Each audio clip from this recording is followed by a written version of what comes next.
Un port, vous avez des infrastructures, vous avez des quais, vous avez des grues, mais aujourd'hui le différentiel il se fait sur les services.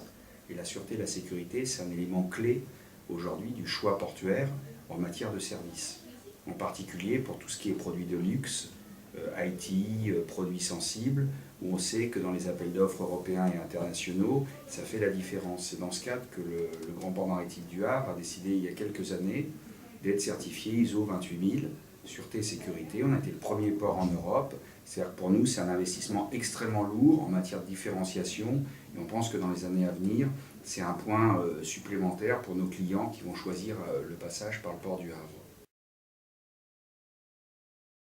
On a vu sur beaucoup d'appels d'offres que nos grands clients internationaux, que ce soit des gens comme Kia, Samsung, LG, SDV, des grands logisticiens, des organisateurs ou des grands chargeurs, mettaient les problèmes de sûreté et sécurité un peu comme un élément déterminant du choix portuaire.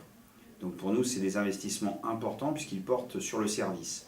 Ça fait partie aussi de l'offre différenciante d'Aropa et du port du Havre dans ce domaine sur la qualité de service.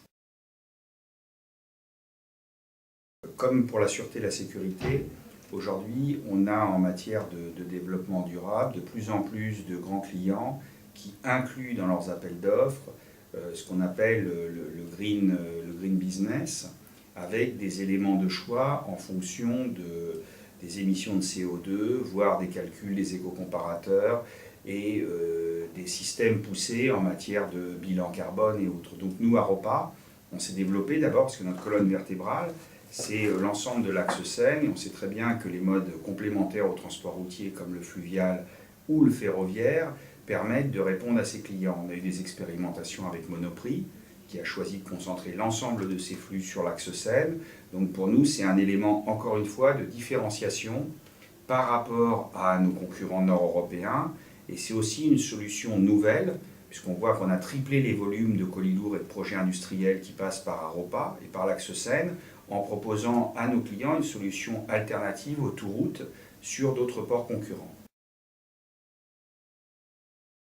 Premièrement, de manière tout à fait concrète, c'est-à-dire que pour ce qui est du transport fluvial, le transport fluvial au port du Havre ne paye pas de droit de port, donc nous c'est une sorte d'incentive qu'on met pour développer le transport fluvial.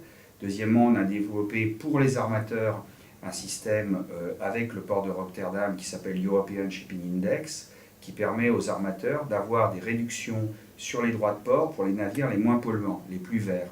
Et c'est un système qui marche depuis 2 ans, qui marche très très bien et qu'on va continuer dans les années à venir. Alors ça, c'est tout ce qui est service. Après, il y a en matière d'infrastructure, vous savez qu'aujourd'hui, pour faire du fluvial au port du Havre, vous avez plusieurs possibilités, route nord, route sud. Donc on essaye de développer aussi pour les modes alternatifs la plupart de solutions possibles pour eux, pour améliorer leur production de services pour leurs clients. Puis le dernier gros investissement, c'est sur le ferroviaire et le fluvial, c'est l'ouverture en 2015 du chantier multimodal, où le port a investi 120 millions pour créer un des plus gros chantiers multimodaux d'Europe, et donc qui va donner de la performance, bien sûr aux acteurs du fluvial et du ferroviaire, mais aussi à nos clients. Nous, on prépare des terrains, on prépare aussi des logiciels qu'on a travaillé, y compris avec l'ISEL dans le cadre du projet Logéol, et on essaye de mettre en place un projet dont tout est XXL, tout est géant.